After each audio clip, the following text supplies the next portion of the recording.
ajja live tukitwale nti bino bya bulimba atulage ekyapa kyayo tewali ownership of property kebe emmotoka tolina kaadi yaayo ennyumba nga bwe yatulaze sto atulage wano ebbali nga mulimu nti Gireso mu Wabuyu yenna nnyini si gravity omutuju Gireso mu Wabuyu lerinnya eriri mu kaadi ye yandaga muntu nga lirina nannyini ekyapa ekyo tumanye nti omusajja yakola ki ekyokubiri ennyumba sente zeyakateekamu tezina wakati ku zigendo zeetaago gimala nyingi okusinga zeyakateekamu so nze saaba mu amagezi it is too soon for you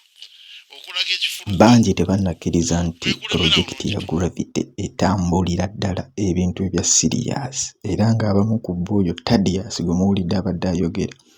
munnamawulire takkiriza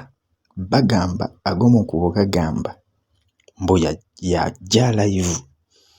naye ng'atejja live tewali nsonga lwaki aba ateeka pulojekiti ng'eyo mu mannya ga Gravity lwakuba n'omukulu tannatulaga nti nno ennyumba ye lindirira ebiddako mu vidiyo eddako.